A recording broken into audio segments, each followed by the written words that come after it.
Alright guys, welcome back, let's get on with the show. 1. Sulawesi earthquake, a 6.1 magnitude shake.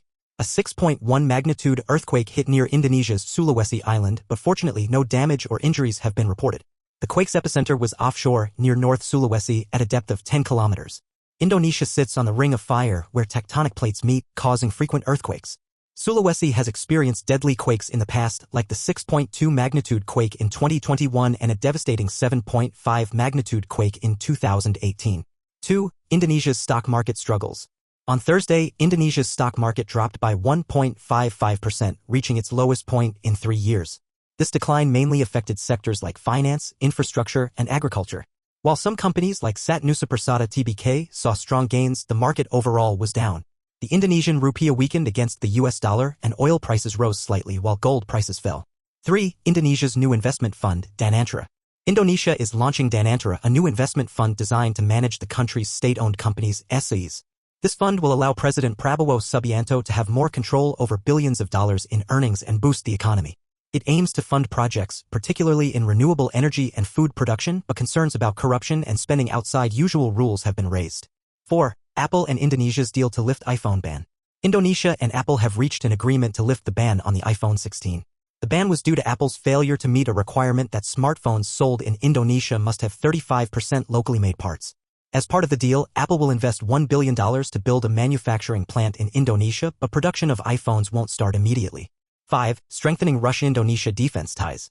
Russia and Indonesia are strengthening their defense relationship. Russian security official Sergei Shoigu met with Indonesia's defense minister to discuss expanding defense cooperation. Indonesia, a member of the BRICS group, already buys Russian military equipment, and despite Russia's invasion of Ukraine, Indonesia remains neutral, focusing on peace efforts.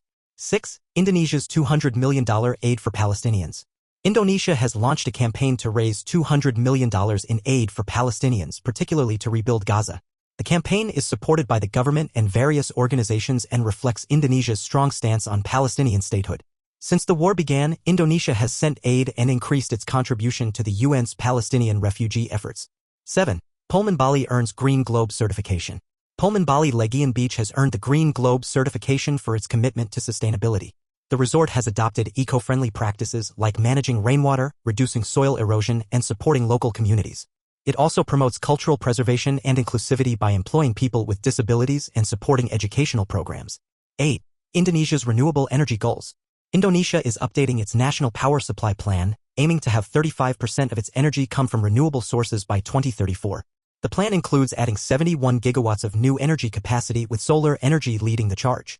However, challenges remain, including past underperformance in meeting renewable energy targets and delays in projects. 9. Indonesia's leadership in the Muslim world. Indonesia is in a strong position to lead the Muslim world with its largest economy and humanitarian diplomacy efforts. The country is focused on supporting Palestine and the Balkans while also meeting the demand for skilled workers in Europe, helping prepare workers through vocational schools to increase Indonesia's presence abroad. 10. Agrarian reform in Indonesia. Indonesia has committed to accelerating agrarian reform to address land inequality and food security.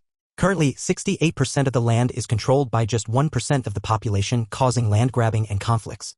The government plans to redistribute land to small farmers, but concerns about corporate-driven projects could undermine this effort.